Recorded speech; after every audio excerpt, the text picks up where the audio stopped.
Los maestros son la profesión más relevante porque construyen futuros. Creo que esa frase, además de otras muchas cosas que has dicho, define muy bien todo. Bien, vamos a dar paso a la mesa redonda profesores camaleónicos, donde innovar en educación desde la creatividad y el diseño es uno de los grandes retos del sector de la educación. Y más en un momento en el que Valencia acoge la capitalidad del diseño en 2022 y en esta ciudad se respira innovación, diseño y creatividad. Pero la pregunta es, ¿por qué no se trabaja esto desde el colegio? Vamos a averiguarlo, entre otras cosas, con la siguiente mesa redonda moderada por Irene Alegría, maestra y pedagoga fundadora de Alegría Educativa, y en la que intervienen Roberto Bustiel, del Colegio Padre León. ¿Podéis ir subiendo? José Antonio Lucero, profesor, escritor y youtuber, a quien creo que tenemos online. Sí. José Antonio. Hola, buenas. Perfecto, te oímos, perfecto. Fernando Boillos, formador y consultor educativo, profesor de secundaria y maestro de primaria en Carmelitas Misioneras, coordinador de comunicación y periodismo. Fernando, ¿qué tal? Y Elisa Beltrán, del Colegio Santa María del Naranco, de Oviedo. Hola, Elisa. Hola. Y por último, Xavier Ginel, profesor de diseño y producto de la Escuela Superior de Diseño de Valencia. Adelante. Me falta Chema, perdona, Chema, se había dejado abajo. Perfecto. Bueno, hola, buenos días. Lo primero, agradecer a Chema su ponencia y esas palabras tan maravillosas que nos ha dado en este ratito que ha tenido la oportunidad de hablar. Qué importante es, ¿no?, acompañar y acoger al alumno en la escuela. Qué importante es, como dice Chema, hacerlos brillar, ¿no? Hacer que brillen, hacer que cada día les sorprendamos y que les emocionemos, ¿no? Que creemos que es la base del proceso de enseñanza-aprendizaje. Bueno, yo soy Irene Alegría y como ha dicho mi compañera, soy maestra, soy psicopedagoga y actualmente trabajo aparte de la escuela, trabajo como coordinadora en Valencia en un programa de prevención de acoso escolar y de tutoría entre iguales y como asesora en el Ministerio de Educación. Tengo el placer de que Elisa también trabaje conmigo, somos compañeras. Así que nada, darle la bienvenida a todos a la mesa de profesores camaleónicos. Creo que cada uno de ellos va a aportarnos mucho en su experiencia cada día en el aula. Iré presentándolos uno a uno, lanzando una pregunta y generaremos un debate, si os parece bien, ¿vale? Paola esta mañana ha dicho que lo importante es ser humilde, ¿no? Ser humilde, y a todos tengo el placer de conocerlos y ellos la humildad ya la tienen consigo. Y sí que me gustaría leer un poco la formación de cada uno de ellos porque considero que también es importante para conocer a las personas. Entonces empezaremos con Roberto Bustiel. Roberto es fundador y coordinador del proyecto MIA, Maestros Innovadores, Alumnos Competentes. Es un entorno virtual donde todos aquellos profesionales relacionados con la educación quieren participar y pueden interactuar y colaborar sobre temas de actualidad y de interés educacional. Actualmente es profesor desde 2008 en el Colegio Padre León en Novelda, en Alicante, y tutor y coordinador de marketing e innovación pedagógica. Es maestro de infantil y primaria, máster en coaching educativo y aprendizaje cooperativo por la Universidad CEP, además es súper especialista en aprendizaje cooperativo. Es formador especializado en plan estratégico de innovación e implantación de la metodología de aprendizaje cooperativo con el proyecto de centro, organizador de las jornadas MIA, que es uno de los eventos con mayor participación docente a través de experiencias de éxito, y colabora en diferentes plataformas digitales como Magisterio, Educación 3.0, Educar es Todo, Aula Oxford. Así que bienvenido, Roberto. Muchas gracias. Y bueno, para empezar yo te quería lanzar una pregunta. Tú nos conocemos y dices que la escuela se sustenta en 3 pilares fundamentales. ¿Nos puedes contar cuáles y por qué? Bueno, buenos días. En primer lugar, gracias Irene por la presentación. Dar las gracias también a ESIC, a la organización y a la mesa que estamos hoy aquí, a los compañeros, compañeras. Y bueno, haciendo referencia también un poco a lo que ha comentado Chema al principio en su intervención. Creo que es muy importante la reflexión docente antes de empezar a cambiar o a producir cambios en nuestro contexto, ¿no? Esos 3 pilares de los que ha comentado Irene, para mí son fundamentales. Desde hace un tiempo en nuestro cole, en el Colegio Padre León, en Novelda, somos un cole de 3 líneas, un cole muy grande, con 1.300 alumnos, muchos profesores, somos un claustro de casi 80 profesores y bueno, y hace unos años nos planteamos de analizar el contexto que teníamos y hacernos la pregunta de hacia dónde queríamos ir y cómo hacer un cambio, pero un cambio con sentido y profundo, ¿no? Entonces nos parece muy importantes los 3 pilares, como que he dicho antes, el perfil de los alumnos, el perfil del equipo docente y sobre todo también el perfil de las familias, que consideramos que es muy importante.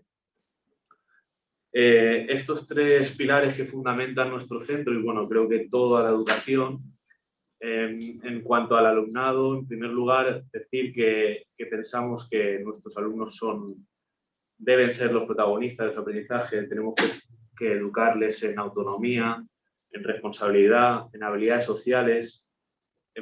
Hace unos años decidimos que como proyecto de centro teníamos que implementar la metodología del aprendizaje cooperativo, entre otras cosas porque damos mucho valor al trabajo en equipo, porque pensamos que es una de las metodologías activas con más evidencias y porque queríamos que no solo fuera el alumnado el que trabaja en equipo, sino como ha comentado Irene, los 3 pilares, familia, alumnos y profesores, pues trabajáramos en piña y conociéramos todos ese proyecto hacia donde queríamos ir, ¿no? Luego el otro pilar también importante para nosotros es el trabajo en equipo de los docentes. Creo que nos ha ayudado mucho a partir de una reflexión profunda, poniendo en práctica el procedimiento metodológico investigación-acción. Realizamos un plan estratégico de innovación en el que diseñamos y reflejamos también los problemas que nos estábamos encontrando. Trabajo en equipo de los profesores, muy importante. Y a partir de esos problemas que ya teníamos localizados o identificados, los convertimos en objetivos que pensamos que a largo plazo estamos cumpliendo, ¿no? Estamos intentando llevar a la aula. El último pilar, las familias, pensamos que deben estar dentro del centro, deben formar parte de este proyecto, deben participar también en las aulas. Debemos escuchar, como tanto se ha dicho anteriormente en las intervenciones, debemos escuchar a las familias. Y bueno, esto es un poco la valoración, ¿no?, que hacemos nosotros y cómo estamos trabajando. Importante es la escucha, ¿no? Pero la escucha activa. Escuchar al alumnado, mirarlos con ojos de niña o de niño, como dice Tonucci, y atender a todas y cada una de sus necesidades. Bueno, continuamos con José Antonio Lucero, que está online. Hola. Hola, buenas. José Antonio Lucero es licenciado en Historia y máster en Escritura por la Universidad de Sevilla, profesor de Ciencias Sociales y Literatura en Educación Secundaria. Desde 2015 publica vídeos en YouTube como divulgador sobre historia y docencia desde su canal La Cuna de Alicarnaso, uno de los canales educativos de habla hispana más seguidos en todo el mundo, con más de 200.000 suscriptores. Enhorabuena. Desde 2018 colabora con la editorial Vicens Vives en la creación de materiales didácticos y pedagógicos. Desde 2019 imparte formaciones de manera regular para el profesorado de la Junta de Andalucía sobre edición de vídeo educativo y el uso de las metodologías activas en el aula. Además, en 2020 colaboró en Radio Televisión Española en la emisión del programa Aprendemos en Clan. Bueno, ahora en su momento era Aprendemos en Casa, ahora es Aprendemos en Clan, como iniciativa del Ministerio de Educación para facilitar la educación durante la pandemia de la COVID-19. Entonces, bueno, yo quería preguntarte cómo utilizas tú, la importancia que le das tú al vídeo como recurso educativo para llevar a cabo el proceso de enseñanza-aprendizaje con tu alumnado. Bueno, pues antes de nada, muchas gracias por la invitación. Me encantaría estar ahí con todos vosotros, pero bueno, estoy aquí estoy en mi centro todavía, no me he podido escapar. Así que por lo menos nos da la oportunidad las videollamadas de encontrarnos. Además, a pesar de este perjuicio, si os dais cuenta, soy el único al que le veis la cara. Pues por lo menos eso que me llevo, ¿no? Bueno, pues como bien decía Irene, para mí la experiencia del vídeo educativo llegó de casualidad cuando hace ya bastantes años, en el año 2015, decidí pues, empezar a crear un contenido para que mis alumnos trabajasen y pudiesen estudiar o aprender desde casa, ¿no? Y eso que en un primer momento no tenía ninguna aspiración de transformar el aprendizaje de mis alumnos, me di cuenta de que podía ser una herramienta, pues precisamente para transformar mi práctica docente, ¿no? A mí me gusta siempre incidir en que el vídeo educativo porque sí, no es una herramienta transformadora, ¿no? Lo transformador es aquello que podemos hacer, aquello que podemos aprovecharnos gracias al uso de herramientas como pueden ser el vídeo educativo, ¿no? En mi caso, utilizo el enfoque educativo Flip Classroom, un enfoque en el que llevo ya varios años investigando y también trabajando y que a día de hoy sigue dándome muy buenos recursos, sobre todo porque precisamente haciendo uso del vídeo como herramienta educativa me permite en el aula pues, poder aplicar o poder tener más tiempo y poder tener una mayor personalización de mi práctica docente y poder llevar al aula pues, múltiples estrategias. Muchas de ellas ya han sonado antes, ¿no? Con compañeros que han estado hablando de ellas. Sin el vídeo y sin este enfoque de Flip Classroom me sería muy difícil de aplicar. Por tanto, hoy en día llevo ya varios años editando vídeo educativo, sigo haciéndolo todavía a día de hoy. Me quita mucho tiempo, que alguno me preguntará, bueno, vaya tiempo que le usas, y es cierto, pero sí que en el aula me sigue ayudando a transformarla, ¿no? Hacer del espacio del aula un espacio donde tenemos mucho más tiempo para dedicarle a la reflexión, al análisis, a la creatividad, a la diversión también, ¿no? Entonces, es una herramienta que creo puede tener mucha utilidad, como otras tantas, ¿no?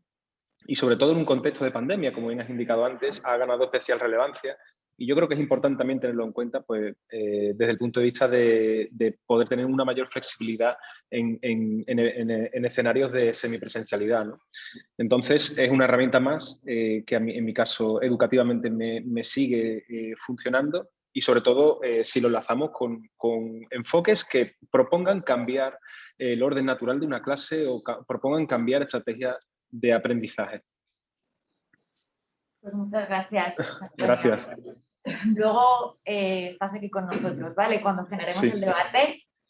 Bueno, pues el siguiente es Fernando Boillos. Hola. Hola.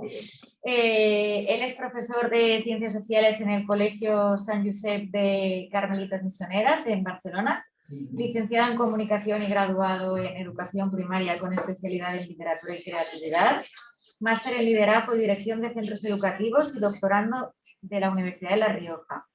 Ha trabajado como periodista en los servicios informativos de Telecinco, La Sexta o Antena 3, hasta que dio el salto al mundo de la educación. Entusiasta de las nuevas tecnologías de la información, coaching educativo, gamificación e innovación. Formador de claustros en metodologías activas y coordinador del proyecto TICS Bilingüismo junto a la Universidad de Valladolid en el programa europeo Popular. Coordinador del programa de enseñanza bilingüe dentro de los programas internacionales para estudiantes universitarios de la Universidad Castellae, centro asociado del Instituto Cervantes. Es un apasionado de las redes sociales y los social media y de su poder de educación en la sociedad. Entonces, Madre mía, Irene. tienes muchas cosas. Es que le dices así, yo no sabía que había hecho tantas cosas. Eso es lo que tenemos Sí, los sí, que sí. hacemos muchas Los cosas y somos docentes. hiperactivos en diagnosticar, ¿no? Que es lo que decimos siempre. Entonces, bueno, tú eres una apasionada de la gamificación, de los escape rooms, de las nuevas tecnologías y de la realidad aumentada, algo que es ahora muy a la orden del día. Y a mí, bueno, creo que a todos nos gustaría saber esta mezcla, cómo la llevas a cabo en el aula con tu alumnado. Mira, lo más importante es saber un poco también el contexto de dónde nacen todas estas cosas. Yo trabajo en un centro muy pequeño, en el centro del barrio de Gracia, en Barcelona, un centro considerado por la Generalitat de Cataluña como nivel C, o sea, de alta complejidad. Y en mi clase de 23 niños habrá tranquilamente 17 nacionalidades. Como comprenderéis, no puedo dar una clase al uso como en otros centros. Y claro, tengo que llegar a ellos de muchas maneras. Tengo niños que son, pues eso, tengo desde niños chinos, niños españoles, pero también tengo coreanos, tengo brasileños, peruanos, tengo de todo. Muchos de ellos acaban de llegar. Entonces, lo primero que intento trabajar con ellos es la competencia oral. Y por eso, una de las cosas que hacemos es que ellos mismos sean los protagonistas de su propio aprendizaje y de trabajar esa competencia a través de un canal de YouTube. Entonces, todas las cosas que hacemos en clase con la intención principal de llegar a ellos y que lo que he dicho, que ellos sean el eje y creadores de su propio aprendizaje, pues las vamos contando en ese canal de YouTube. Y claro, ahí se pueden ver pues, todas las metodologías que utilizamos en clase, pero creo que no es algo que sea muy llamativo. Yo tengo que jugar con las cartas que tengo y tengo que llegar a ellos a través de la emoción, ¿no? Ya nos lo dice la neurociencia. Ahora cuando estábamos siguiendo la charla de Chema, es que claro, yo me siento muy identificado con esa mirada que se le pone a los niños que muchas veces ellos no la tienen fuera en casa. Bueno, están sus padres trabajando, lo único que se preocupan en el caso de muchos de mis alumnos es de que lleguen a tener un plato encima de la mesa. Entonces, claro, el darles la oportunidad de que ellos crean y que vean que un adulto cree y confía en ellos mismos, eso es lo principal. Entonces yo utilizo, a mí las metodologías me gusta decir que son como un abanico. Entonces en ese abanico yo tengo que elegir la que mejor le venga en cada momento a mis alumnos. Y si las puedo mezclar y utilizar el cooperativo y mezclarlo con gamificación y crear un proyecto en el cual pues meta realidad aumentada, realidad virtual o una charla magistral, que también es a veces una de las metodologías mejores, pues lo voy a hacer. Lo importante es cómo conseguimos llegar a ese alumno y cómo conseguimos que ese alumno sienta el respeto del adulto y el respeto de él mismo, porque al final estamos creando personas. Y a mí muchas veces eso creo que, porque lo urgente nos quita tiempo de lo importante, muchas veces olvidamos este aspecto, que es tener en cuenta que estamos ante un niño que seguramente en su casa, por lo menos la realidad que yo conozco ahora mismo, que es la que me toca vivir, hay veces que lo que menos le importa es qué es lo que, no sé, en qué año se produjo la Primera Guerra Mundial, porque no le importa. Entonces, lo que tenemos que hacerles es acercarles ese contexto y ese entorno, acercárselo a ellos mismos, a su realidad, y que vean por qué la escuela es necesaria.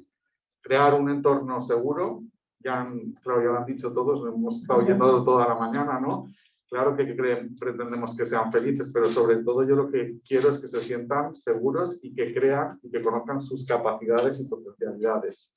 Y con ello, pues trabajar. Por eso en mis herramientas diarias vais a ver muchísimos tipos. O sea, el aprendizaje basado en juegos, gamificación, realidad virtual, realidad aumentada, proyectos que a mí realmente es lo que más me gusta trabajar. O sea, crear un buen proyecto, un itinerario de aprendizaje específico para un niño, eso es lo que más me gusta. Creo principalmente que los docentes tenemos que convertirnos en ese cuello que gira la cabeza de nuestros alumnos hacia donde nosotros consideramos que les va a venir bien, pero son ellos, el cerebro, como bien ha dicho aquí mi compañero, no hay dos cerebros iguales, ¿no?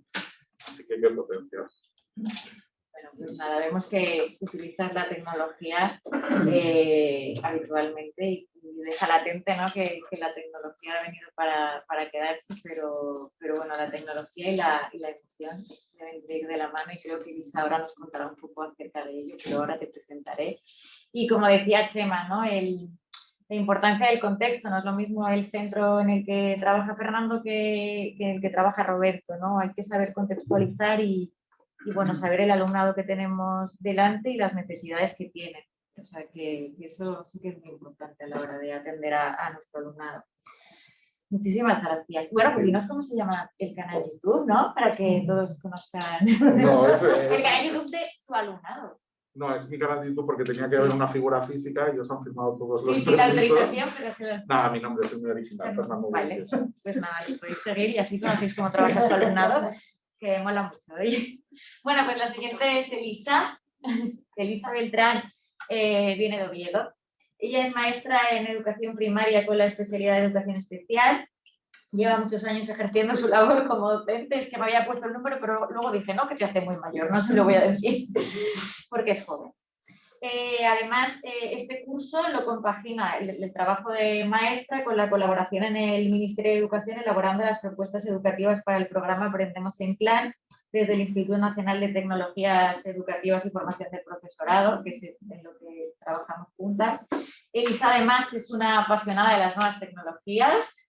Tiene una insignia en TEC para el liderazgo en tecnología educativa, es máster en neuropsicología, inteligencias múltiples y mindfulness en educación temprana y niñas.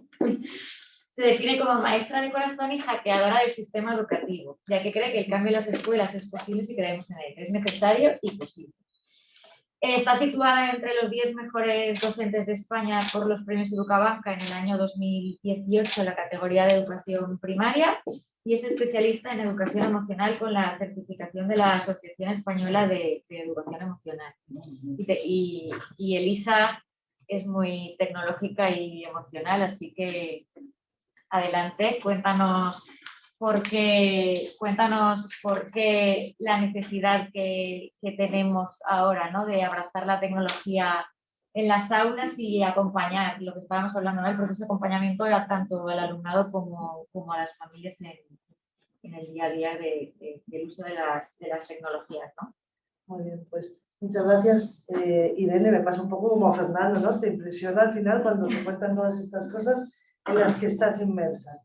Bueno, para mí, yo trabajo también en un cole con unas características peculiares, es un Legano Roberto, es un macro cole de 2000 alumnos, línea 5, totalmente digitalizado desde quinto de primaria hasta el bachillerato.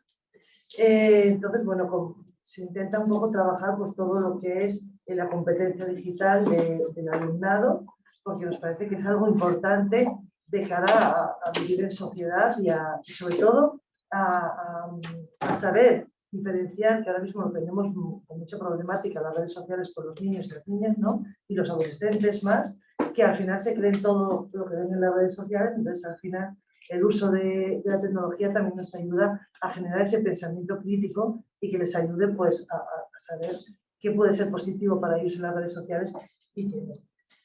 Para mí, en algunas ocasiones, creo que todo en la escuela nos hemos sentido un poco invadidos, ¿no?, con el mundo digital. Y sabemos, todos tenemos compañeros que han querido poner pues, como un muro, ¿no?, al mundo digital, y otros, en cambio, hemos optado por abrazar la tecnología. Y es un poco lo que os quiero comentar y lo que os quiero proponer, ¿no? Como se decía antes, yo creo que los maestros y las maestras tenemos que estar en la punta de la sociedad y en la punta del conocimiento. No nos podemos quedar atrás. Es verdad que tenemos una sociedad que corre demasiado, pero nosotros tenemos que estar, yo creo que casi corriendo a la vez que la sociedad, porque si no, lo que hagamos en nuestras aulas se va a quedar obsoleto. No vamos a ser capaces de enganchar a nuestro alumnado, a nuestros niños, a nuestras niñas. Yo trabajo con niños pequeños, de primero y segundo de primaria, pero en muchas ocasiones saben ya cosas de la sociedad y de la vida que te sorprenden. Entonces, no podemos estar hablando a niños de 6 años como a los niños de 6 años de hace 20 años. Entonces, creo que tenemos que estar actualizados al máximo a todos estos niveles. Por eso, a mí, lo que es el uso de las nuevas tecnologías en el aula me ayuda a enriquecer pues, las experiencias que hacemos día a día, me ayuda a engancharles porque realmente ellos viven inmersos en un mundo digital y además me ayuda a generar un aprendizaje pues, más no me sale la palabra, más duradero, ¿no? Pero es que de ahí yo uso mucho la palabra la memoria emocional porque es verdad que cuando hacemos algo en el aula que transmite emoción o que genera emoción en nuestros alumnos, pues se les queda grabado, ¿no? Yo tengo así algunas cositas tontas que hago en la clase, ¿no? Pues aprender un rap para que se acaben de aprender los términos de la resta o tal, que al final cuando son muy pequeños son conceptos tan abstractos. Cantamos el rap y yo entro en una clase de quinto, tengo alumnos que habían estado conmigo y les digo, ¿cómo es el rap? Y lo cantan. Entonces, quiero decir, esas experiencias que pueden venir, por supuesto, de la mano de la tecnología, pero también de la mano de múltiples metodologías y un abanico muy amplio que tenemos que tener los docentes para poder adaptarnos a cada uno de ellos, que es otra cosa también súper importante, ¿no? Yo considero que que los maestros y las maestras tenemos que cambiar el foco y mirar a cada niño, a cada niña y buscar lo mejor, pues, como nos decía Chema, para que sean pues, la mejor versión de ellos, ¿no? Y eso ahí tenemos que tener una cercanía, una escucha y algo que me encanta, que es creer en ellos.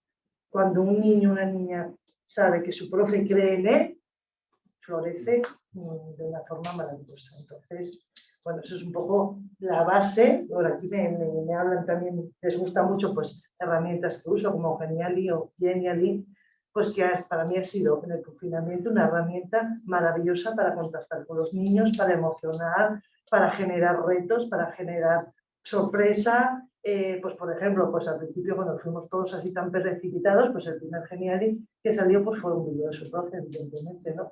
Aquí estamos, chicos, aquí estamos. Entonces, otra cosa que a veces parece difícil, ¿no? Desde una pantalla o desde una televisión, emocionar, contactar con tus alumnos, parece difícil, pero como decía, no me acuerdo cómo se llama, José Antonio, el vídeo también nos acerca en muchas ocasiones a nuestros alumnos, ¿no? Entonces para ellos fue maravilloso el primer clic que hicieron, pues un mensaje de la profe. Entonces, bueno, por ahí iría un poco mi intervención. Muy bien, Elisa, muchas gracias por tus palabras y sí, creer en los alumnos, ¿no? Para sacar lo mejor de ellos. Bueno, pues el siguiente es Xavier Giner. Él es licenciado en Filosofía por la Universidad de Valencia en 1984 en la especialidad de Estética. Aquí nos vamos ya a la parte de creatividad. En 1989 es contratado como profesor interino en la entonces conocida Escuela de Arts y Oficis de Valencia. Desde 2000 es profesor de diseño de producto en la Escuela de Arte y Superior de Diseño de Valencia. Actualmente es responsable de las asignaturas de proyectos de estética y nuevas tendencias de diseño de producto y laboratorio de investigación sobre el diseño. Desde 2001 hasta hoy imparte cultura del diseño en el máster oficial de Ingeniería del Diseño en la Universidad Cardenal Herrera, en CEU, San Pablo. Ha sido docente del Instituto de la Creatividad de la Universidad de Valencia y coordinador del Grupo de Investigación sobre Creación y Psicoanálisis en el Instituto del Campo Freudiano de Valencia. Desde 2012 es miembro del Consejo Superior de Enseñanzas Artísticas. Desde 2013 miembro de la ponencia de dictámenes e informes sobre las enseñanzas de diseño, de conservación y restauración de bienes culturales y artes plásticas del Ministerio de Educación, Cultura y Deporte de España. Miembro de la Escuela Lackiana del Psicoanálisis y de la Asociación Mundial del Psicoanálisis. Ha publicado un gran número de artículos sobre diseño, estética, creación y psicoanálisis. Yo quería, bueno, esto ya es un campo de la creatividad, a mí me toca un poco más de cerca, y yo quería preguntarte cómo trabajaste durante, luego hablaremos también todos durante el tema de la pandemia, pero cómo pudiste trabajar la creatividad a través de la pantalla. ¿Te fue fácil? ¿Te fue difícil? La respuesta del alumnado. Bueno, buenos días y muchas gracias por la invitación. Estoy aquí porque Valencia Capital Mundial del Diseño, con quien colaboro activamente, ha delegado en mí la presencia de la capitalidad a la que habéis invitado.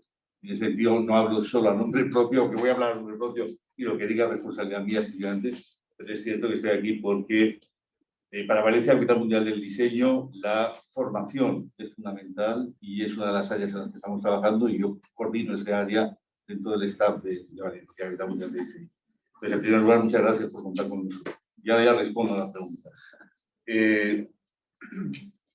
La experiencia, vamos a decirlo así, nosotros cuando se estaba escuchando, la verdad es que me sentía un poco, yo a mis alumnos les hago una broma, a los alumnos de primero, cuando llegan les digo, bienvenidos, sois las ovejas negras de vuestras familias. Al diseño, a las carreras creativas solo se dedican las ovejas negras. Y eso no está mal, es decir, es al contrario, es condición necesaria para ser un creativo no ser exactamente lo que se espera de uno. Entonces, yo hoy cuando estaba escuchando, al principio cuando venía me sentía un poco oveja negra, cuando estaba ahí fuera no conocía a nadie, pero luego os escucho y lo que escucho lo reconozco plenamente porque forma parte de mi experiencia cotidiana y de la experiencia de cualquiera que forme gente que tiene que jugar, que tiene que lidiar con causar el deseo de saber. Y este es el gran reto que tenéis en primaria, pero que sí, yo trabajo con alumnos que tienen 18 años cumplidos todos. pero es igual. Es decir, lo que comentaba Chema antes, lo puedo suscribir línea por línea porque es exactamente la misma problemática que se encuentra y que uno puede, con la que hay que trabajar. Entonces, es cierto y es verdad que en el aprendizaje de la creatividad hay algo que es muy interesante porque en realidad no hay reglas. Tú no puedes decirle de antemano lo que va a pasar. Hay que ponerse a hacer cosas y en el proceso de hacer ir encontrando las reglas o la orientación o la lógica de lo que se está haciendo. Y eso tiene una cierta dificultad. Eso implica que el alumno, tiene que soportar no saber exactamente qué es lo que hay que hacer. No es una tarea que está prevista en diseño, me refiero, cuando se plantea un tema. En Capitalidad estoy trabajando, por ejemplo, con colectivos desfavorecidos, estamos desarrollando talleres de co-creatividad con colectivos desfavorecidos. ¿Vale? Entonces, bueno, empiezas a trabajar y te dicen, ¿qué he de hacer? Dices, no lo sé, vamos a ponernos a trabajar. Sí, se trata de hacer objetos útiles, pero no sabemos más. No tenemos ninguna, vamos a trabajar y de aquí saldrá, y efectivamente hemos acabado el taller después de 60 horas y hay productos muy, muy interesantes que pondremos en breve. Entonces, esto hay que aceptarlo y hay que aguantar esa angustia. Entonces, porque todo este preámbulo es para contestarte a la pregunta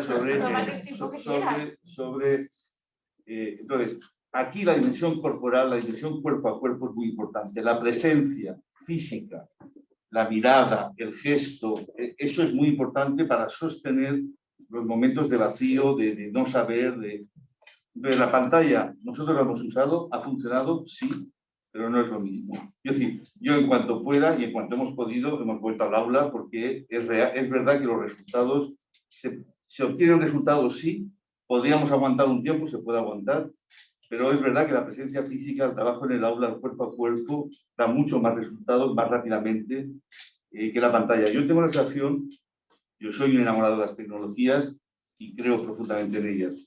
Pero de la misma manera que ver el Guernica en imagen no tiene nada que ver con verlo en directo, como ver las meninas, o sea, haber visto 1000 veces la foto de las meninas, no tiene nada que ver con la experiencia de poner el cuerpo delante del cuadro de las meninas. En los procesos creativos pasa esto, es decir, uno puede trabajar a través del ordenador, pues, pero si no hay un contacto físico en algún momento o si no se restablece el contacto físico, eso se va a mermar. La capacidad de obtener resultados va a bajar. Eso es lo que es nuestra experiencia. Nosotros nos pusimos el 13 de marzo, decretaron el confinamiento. Nosotros a la vuelta de Fallas, el 21, estábamos trabajando online, la escuela. ¿Vale? Es decir, trabajamos online desde el 21 de marzo hasta finales de ahora, hasta Navidades, que hemos vuelto a la aula. Hemos trabajado bastante tiempo, todas las asignaturas, teóricas o prácticas, y todos comentamos que ha funcionado. Hemos podido pasar perfectamente y yo creo que el alumno no ha perdido información. Pero se resiente mucho y el trabajo es muy distinto, hay que insistir mucho más, los resultados son un poco más pobres, más monótonos. Lo que comentaba antes, Chema, de la particularidad de cada uno, se homogenizan, se parecen demasiado las cosas a Instagram, todo es muy Instagram, mientras que en el aula aparece más lo particular de cada uno. Y eso, bueno, pero para mí la conclusión sería esta: se puede trabajar, pero conviene por lo menos cada cierto tiempo tener encuentros en el aula y trabajo cuerpo a cuerpo, porque ahí la creatividad se potencia muchísimo. Sí, yo pienso igual. Creo que bueno, sí es bueno compaginar el online con el presencial, pero creo que la COVID-19 ha dejado patente, ¿no? Y latente que bueno, las nuevas tecnologías han venido para quedarse, pero que el cuerpo a cuerpo y el estar en el aula es totalmente necesario, ¿no? Yo recuerdo el primer día que vi a mi alumnado después de la pandemia, que fue cuando volvieron en junio a dejar los libros en las ARSA libres, ¿no? Que los que somos de aquí sabéis que... Y la emoción que ellos sentían y que los docentes sentíamos al verlos, ¿no? Eso, el haber estado 3 meses viéndonos solo a través de la pantalla e intentando emocionarlos a través de la pantalla, ¿no? La importancia de la emoción y de llegar a ellos de una manera que nunca jamás habíamos hecho. Aparte de una cosa, el trabajo creativo, que es uno por uno, uno a uno, exige que tú vayas pasando por cada uno de ellos y estés al lado de cada uno. Y eso en la pantalla es muy difícil, aunque tú tengas las ventanitas, pero no es lo mismo. El gesto que hablábamos antes, esa mirada de decirle, es esto, adelante, no llega de la misma manera. Entonces, ese punto es el que para mí, la presencia del aula, el estar dentro del aula con el alumno, el convivir en el día a día, además, porque hay algo que es muy importante y que ahí las tecnologías, la pantalla filtra.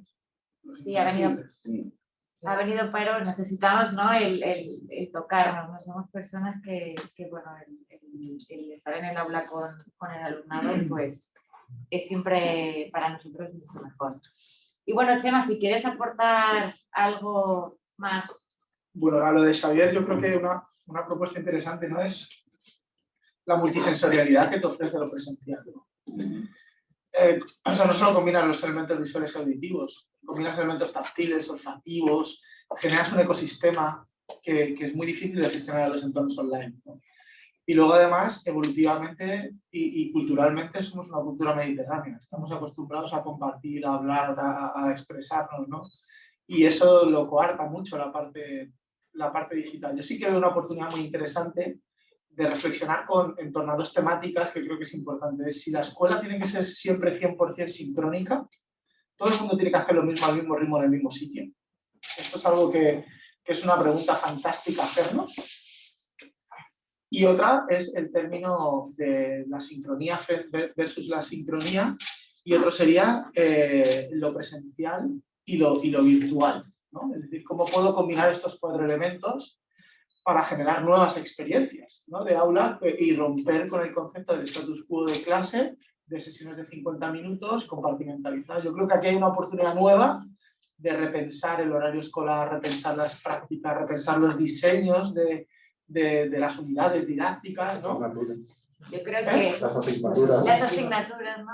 Bueno, el asignaturismo cognitivamente tampoco tiene mucho sentido, ¿no? El cerebro no trabaja por cajas, trabaja en esa interrelación. Bueno, ahí yo creo que hay un universo nuevo de muchas preguntas interesantes, de buscar los espacios, me muestra un filósofo, de buscar el espacio para pensar, ¿no? Y para ver qué productos podemos sacar para dar respuestas, medirlos y luego cambiarlos. Bueno, ahora con la COVID hemos vivido este año en educación secundaria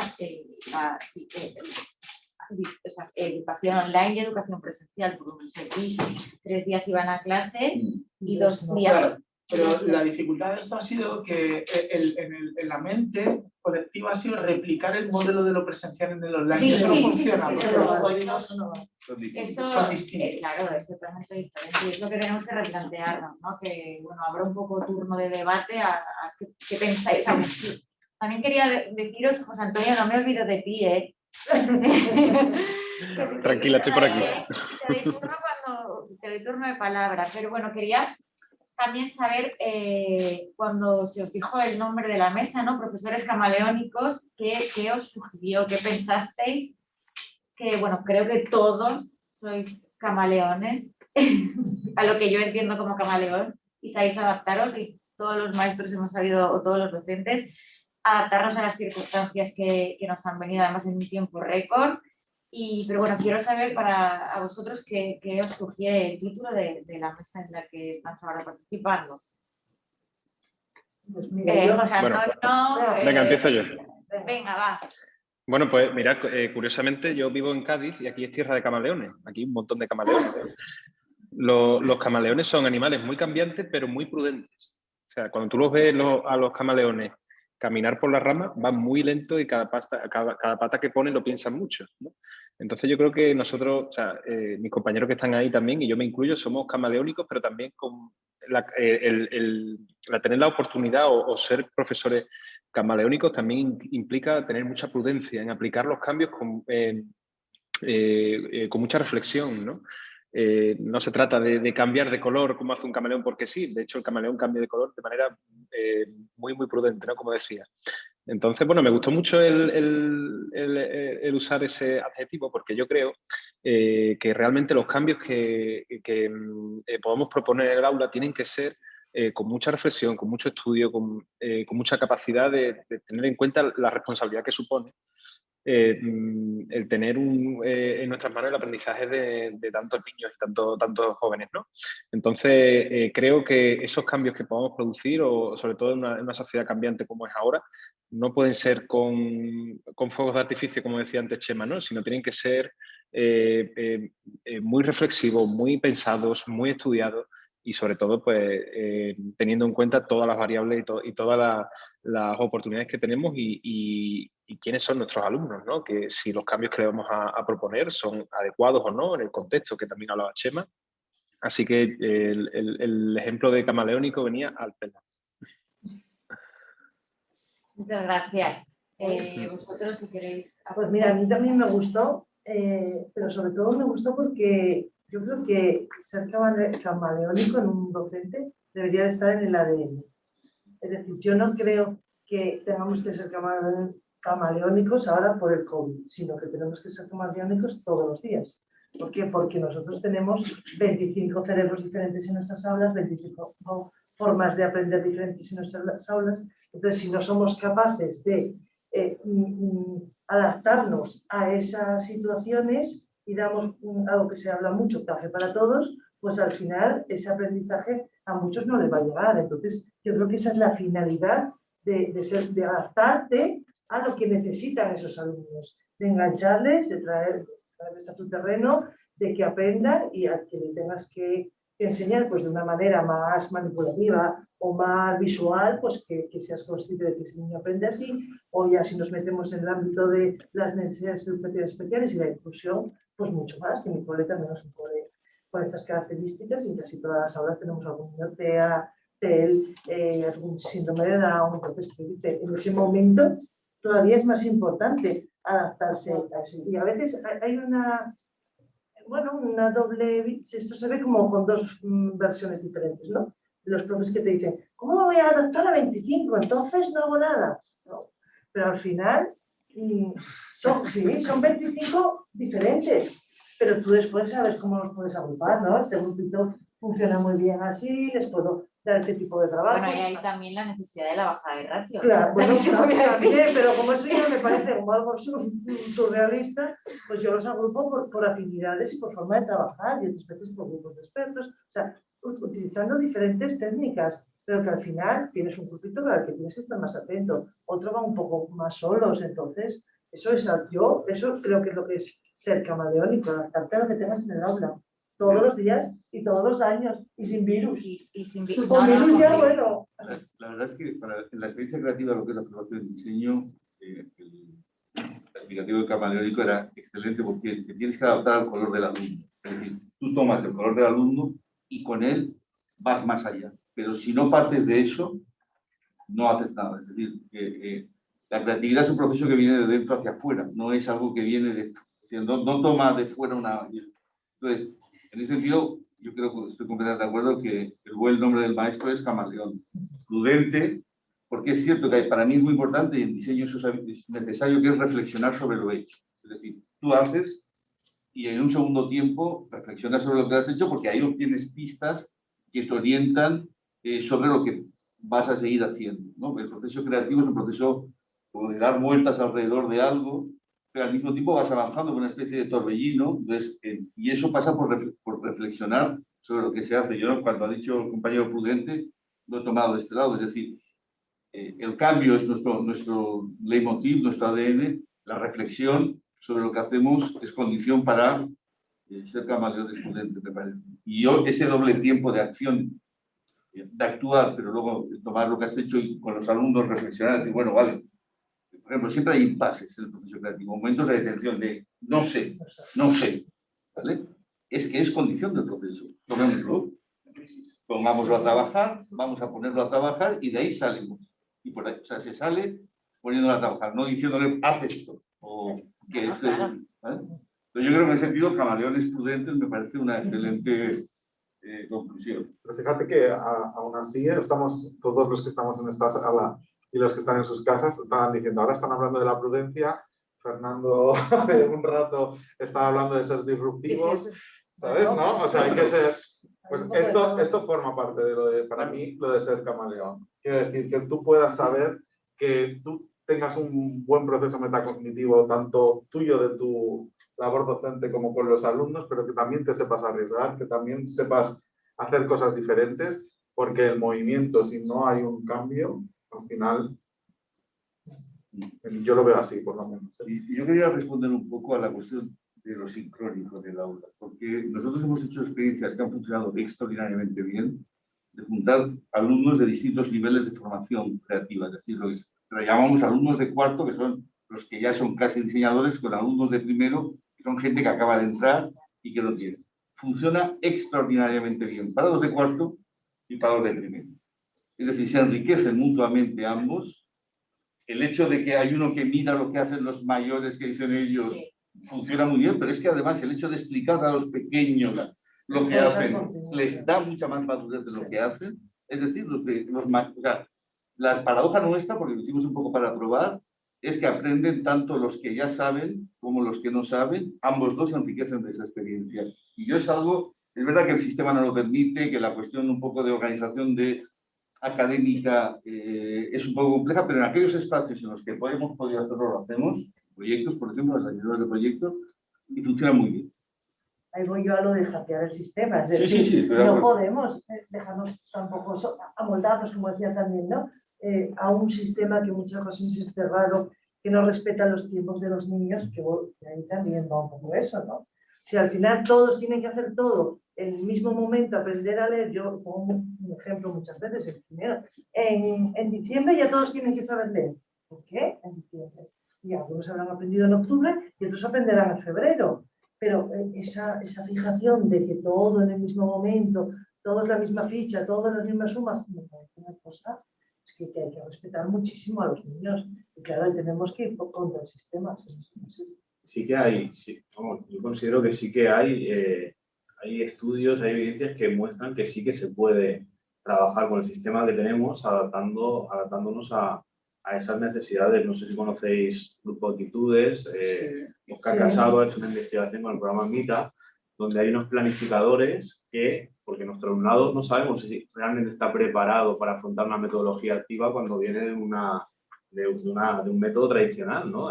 Como decíamos, todos al mismo tiempo, pues estos planificadores que está trabajando Oscar ayudan a que el propio alumnado se cree su propio itinerario de aprendizaje con sus los lunes quiero hacer de matemáticas, quiero hacer esto, o el martes quiero hacer, y no tiene por qué todo el alumnado tener el mismo diseño de actividades al mismo tiempo.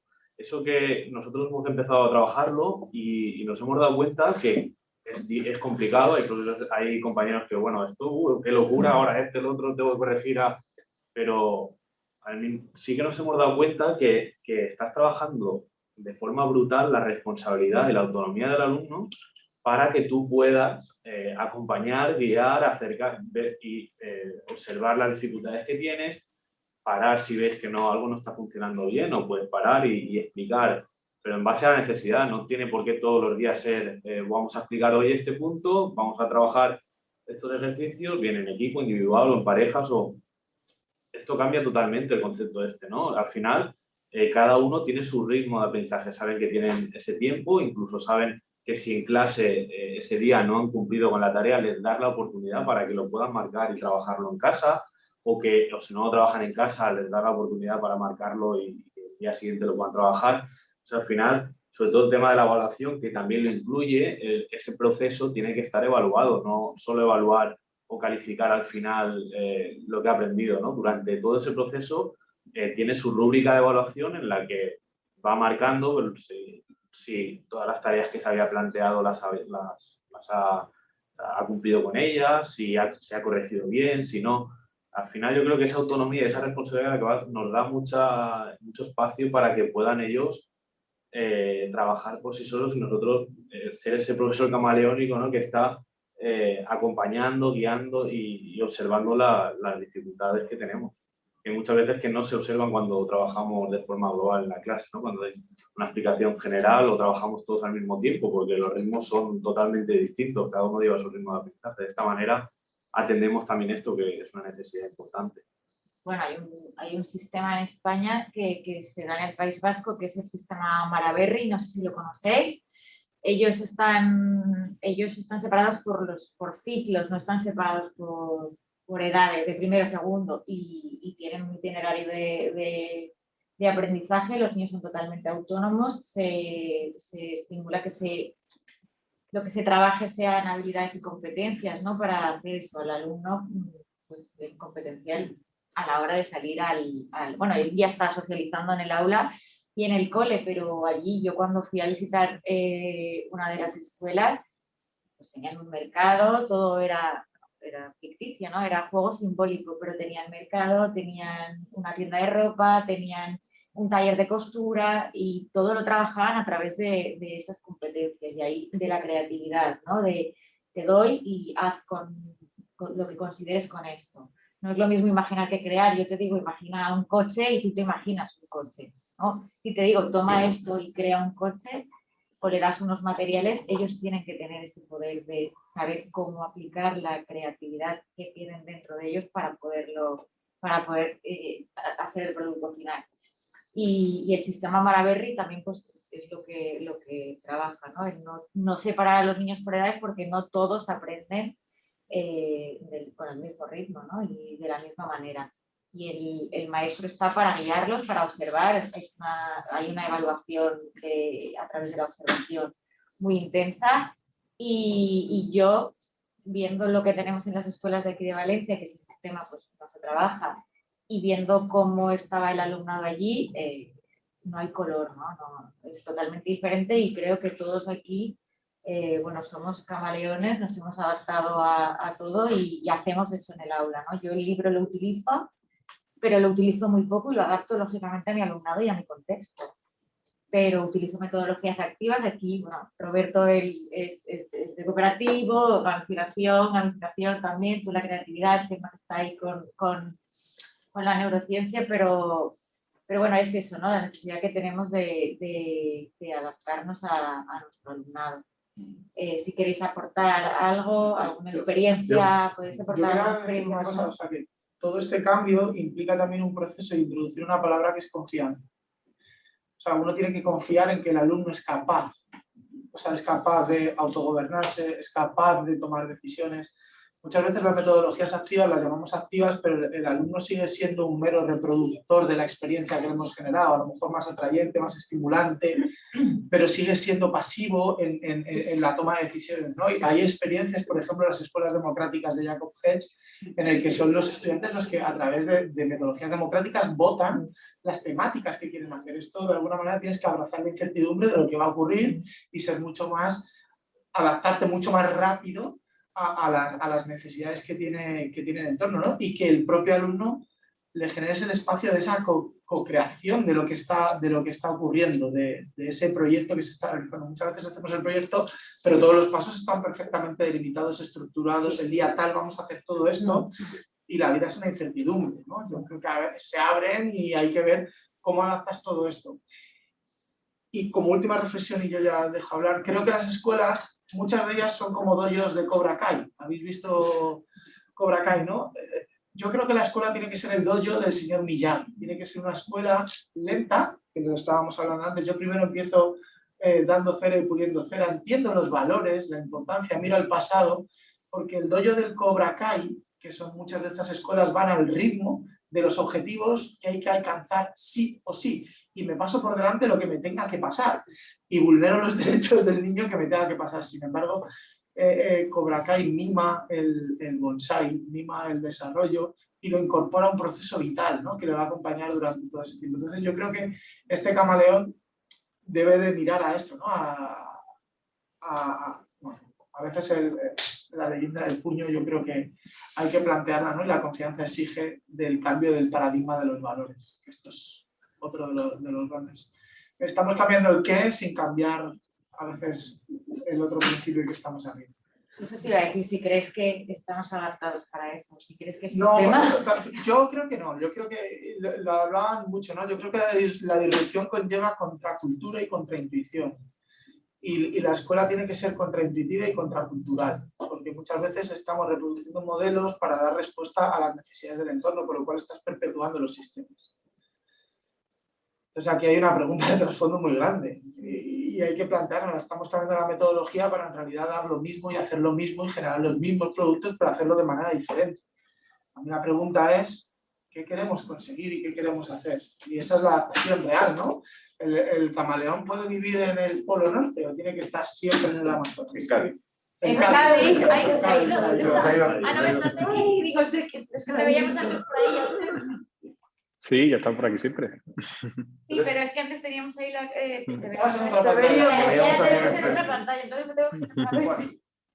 Pero es cierto que ese cambio de paradigma no solo depende, o sea, yo creo que parte de nosotros como docentes, pero no solo depende de nosotros. No. Porque tampoco podemos ser francotiradores y pedir, no sé si me estoy explicando, y seguro que muchos de los docentes que me están escuchando saben a lo que me refiero, ¿sabes? A veces esta visión que hasta cierto punto, no sé cuánto tiene de utópica, y que yo la defiendo, pero que no sé hasta qué punto tiene de utópica, no es respaldada por equipos directivos, no es respaldada por familias, no es respaldada por políticos, no es respaldada por leyes educativas. Entonces, al final, cuando lo que tenemos que hacer no es evaluar, sino calificar, cuando lo que tenemos que hacer, quiero decir, ese es el cambio de paradigma que a mí como docente me gustaría vivir y ser partícipe de ese cambio. Sobre ese punto a mí me parece, estoy completamente de acuerdo con los dos. Yo creo que el cambio de modelo que necesitamos es un modelo de gestión, que es gestionar de abajo arriba y no de arriba abajo. Es decir, ahora cuando un modelo funciona, de repente se decreta que todos cumplan ese modelo. No, ese modelo funciona aquí, en este centro, bendito sea, cuídalo. Pero no lo generalices. No, es lo que habla del contexto, que no es lo mismo. Bueno, pero supongamos que funciona. Lo que yo digo con esto es, yo creo que los centros tienen madurez y capacidad para generar, son estructuras vivas, es decir, generar modelos y maneras de organizarse donde la administración tiene que, como mucho, supervisar. Punto. O no molestar. No, nosotros tenemos un dicho, al mejor alumno, lo mejor que hay que hacer es no estropear. No. Los genios, cuando vienen, no lo toques. No le quieras... Esto se hace así, Claro, entonces al porque- final... No lo claro. bloqueen. Entonces, pero yo sí que creo que yo he dirigido 7 años una escuela de 2.000 alumnos, 150 profesores, sé lo que es la administración y creo que la administración tiene un problema y es que gestiona de arriba abajo y solo le entiende lo que viene de arriba abajo. Pero porque seguimos con un modelo industrial. Entonces, yo creo que hay que cambiar el Totalmente modelo. acepto En ese rígidos. sentido, pero yo creo que la crisis del 2008 y la del 2018 ha golpeado lo suficiente como para que estemos en un momento donde ya no entienden que no están entendiendo lo que está pasando. ¿Vale? Entonces, yo creo que en educación no sería difícil generar un modelo de gestión de abajo arriba, es decir, dar la autonomía real de los centros que nunca existió y permitir que modelos, experiencias, propuestas, entonces es un trabajo de supervisión y punto. Y no hay más que... Pero es lo que dice Fernando, es una utopía que defendemos todos, pero... No es, yo creo que esto no es una utopía, es una cuestión de cambio de modelo en los gestores. Para mí el problema, esto se está grabando, ¿no? Sí. Sí. El problema se llaman desertores del aula. Aquellos que han abandonado el aula y se dedican a gestionar en la administración el O gente funcionamiento que de las aulas. directamente no trabaja más en el ¿Vale? aula. Sí. Y también Ese de es para mí el problema. El 90% de los responsables administrativos son desertores del aula. Sí, Y el sí. otro no, y el resto no han estado. No han estado en aula. ¿Vale? Entonces, eso es un problema, porque lo que pasa en el aula, es decir, hay algo de la experiencia de lo que pasa en el aula que el actual modelo aplasta, sea la experiencia Sí, que sí. sea. Es decir, no es un problema de orientación que también, pero es fundamentalmente de lógica administrativa. La administración aplasta experiencias de cuanto hay de vivo y de deseo en el aula. Esta es mi experiencia, 30 años. Y también faltaría un poco de valentía por parte del profesorado, porque si tú estás haciendo algo en tu aula, funciona, tiene resultados, ¿no? Los niños están enganchados, crecen, aprenden, son felices en el aula, que para mí es una cosa súper importante, pues hay que luchar por eso, no hay que dejarse aplastar por el sistema. Y mucha gente al final pues acaba quedando ahí en un rinconcito y sin hacer nada. Entonces, yo también soy fiel defensora de que los cambios tienen que venir de abajo arriba. Si realmente el profesorado nos pusiéramos en el aula en serio, a hacer lo que creemos en serio y a unirnos unos con otros, que luego también hay mucho, vamos a decir que en vez de trabajar codo a codo, muchas veces trabajamos a codazos. Entonces, si realmente... La condición humana es la Sí, si realmente se juntaran en claustro las personas que tienen otra visión, que creen en esa otra escuela y tiraran para arriba, yo creo que se cambiaría aquí a un cambio maduro. Yo lo comentaba con un político hace justo un año, además estaba Paula delante cuando estuvimos hablándolo, no vamos a decir qué, que decíamos que por qué no nos escuchaban a los maestros o a los niños para crear nuevas leyes educativas, ¿no? O sea, a ver, dentro de la realidad que significa crear una ley educativa haciendo caso a un niño, está claro, pero hablábamos con un político y nos decía, porque, bueno, y aparte del tema de los colores políticos, ¿no? Nos decía, si en un claustro no sois capaces de poneros de acuerdo, ¿cómo vamos a ponernos de acuerdo nosotros? Pues por la necesidad que tenemos en los niños y en las niñas del día a día en el aula, ¿no? Como si no se hubiera contestado otra cosa, porque tu labor es ponerte de acuerdo. Claro, sí, pero es que se intentó hacer en su momento, pero bueno, no llegaron, tal, no se llegó a término y tal. Y es lo que dijimos, en un claustro nos intentamos poner todos de acuerdo. Yo trabajo de una manera, tú trabajas de otra, pero tú aprendes de mí, yo aprendo de ti. Y la diferencia suma. Nosotros, claro, y eso. Y yo, si tenemos la misma, yo tengo una idea y la comparto contigo. Tengo una idea, la comparto contigo. Tenemos una idea mejorada, tu idea mejorada, y eso es lo que nos enriquece a todos, ¿no? El aprender los unos de los otros. Pero en este caso, claro, nos quedamos con una respuesta muy tajante que dijimos, bueno, no nos ponemos de acuerdo en un claustro, pero deberíamos ponernos de acuerdo en el claustro o deberíamos de intentar ponernos de acuerdo y darte cuenta y fijarte en lo que realmente es importante, ¿no? Que en este caso era la educación de los niños y las niñas del país, pero no. Yo iba a poner otro ejemplo de series, o sea, Pues ponerlo si quieres. Necesitamos a Khaleesi y a Jon Nieve, gente que se ponga de acuerdo de casas diferentes, ¿no? Y dejar de luchar por el trono del rey, ¿no? Yo creo que hay mucho Targaryen. Y eso es complejo. Luego, ¿no? para los que no somos frikis, no. Bueno, pues es que hay que ser, ¿no? Luego, para los que no somos frikis de estas cosas, no, pero yo sí que, bueno, yo creo, él lo comentaba antes, en el aula son 25 diferencias. No me digáis que no. O sea, son totalmente y diferentes. se gestiona en el sentido de que se les hace funcionar en su diferencia. No es que no hay una mayoría que aplasta a una minoría. Eso no ha pasado pero jamás tú en una tienes aula. ganas de fijarte en esos 25 y darle a cada uno. La cuestión es entender que la diferencia, hay una cuestión, que yo creo sinceramente que no hay una ley de educación en estos términos, porque la administración no está dispuesta a renunciar a la que tiene, que es su capacidad de controlar y gestionar. De manejar. Porque... Ellos, en el conflicto con los padres, se colocan en posición de tercero excluido. Ellos dicen, y están ellos, y yo no tengo nada que ver en esto, yo punto aparte. ¿Cómo? Perdona, tú tienes que ver conmigo, ¿o no? ¿Vale? Entonces, esa posición de la administración es muy difícil, en mi opinión, que renuncien a ella porque es muy golosa para los desertores del aula. Pero para gente que tiene como objetivo seguir gestionando cosas. Presupuestos, contrataciones, compras. Para mí, que estoy en el aula, que si me voy allí será por 4 años para volver al aula. Es decir, yo cuando tomé la dirección dije, tomo la dirección por el periodo de una dirección. Volveré al aula. No quiero ser. Y funcionó, me funcionó, aprendí y volví al aula. Es decir, pero eso no lo hace el gestor. El gestor quiere seguir gestionando. Entonces yo creo que ese para mí el problema es que cambie a ellos de modelos, porque en el conflicto con los padres, los buenos maestros acaban ganando. Es decir, es verdad que es difícil, porque los padres son difíciles, pero el buen maestro acaba ganando y los padres, cuando ven que el niño funciona, acaban diciendo, vale, ok, tú tenías razón, ¿vale? Aunque te hayan, digamos, hayas tenido varias sesiones un poco duras con ellos. Entonces, yo creo que en ese sentido, para mí es más una cuestión de cultura de la gestión administrativa, que yo creo que es demasiado industrial, tú lo has dicho antes, para mí es la clave, es una modalidad de entender la gestión que yo creo que está caducada incluso en la industria. La industria es mucho más horizontal que vertical ahora. Es decir, el sistema productivo ya no es vertical, es muy horizontal. Es mucho más dinámica las estructuras y empiezan a gestionar las empresas de abajo arriba. Porque está hablando de Actiu, que es una empresa de mobiliario valenciana, Premio Nacional de Diseño. Es decir, que toma el modelo Google. Además ayer lo comentaban en una ponencia por la tarde de abajo arriba, ¿no? Es verdad que todavía la administración no ha llegado a eso, no ha entendido aún que tienen que cambiar de mundo, pero llegarán. Bueno, pues gracias. Llegarán tarde. Igual no lo veo, pero bueno, mientras lleguen, José Antonio, ¿quieres aportar? No, bueno, yo estoy muy de acuerdo con toda la necesidad de sobre todo, yo creo que las administraciones lo que tienen que fomentar también entre ellos, lo que hablaba antes Chema, de la confianza en el profesorado, ¿no? Muchas veces parece que no existe confianza en que los profesorados tengamos autonomía o los centros tengan autonomía para poder desarrollar cada uno dentro de sus necesidades, ¿no? Yo sigo pensando en el camaleón también y al final todo se trata de, si os dais cuenta, el camaleón no cambia de color porque sí. El camaleón cambia de color porque tiene la necesidad de hacerlo, porque está en riesgo su supervivencia.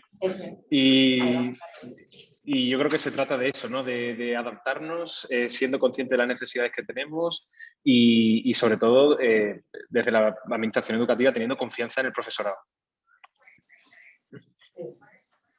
Bueno, pues muchas gracias. ¿Tenéis alguna pregunta que queráis hacer a los ponentes? ¿Alguien del público? ¿Nada? Oye, qué bien os explicáis, que no habéis dejado dudas. Que no nos quieren oír. ¿O que no nos quieren oír. No, lo habéis hecho fenomenal. Agradeceros de verdad, bueno, agradezco que hayáis contado conmigo para participar. Y gracias Roberto, Fernando, José Antonio, Elisa, Xavier y Chema por este ratito maravilloso en el que hemos compartido experiencias y educación, que es lo que nos une y lo que nos importa. Y seguiremos luchando por ese cambio educativo que no solo es necesario, sino que también es posible y bueno, en nuestro día a día pues intentamos hacerlo posible.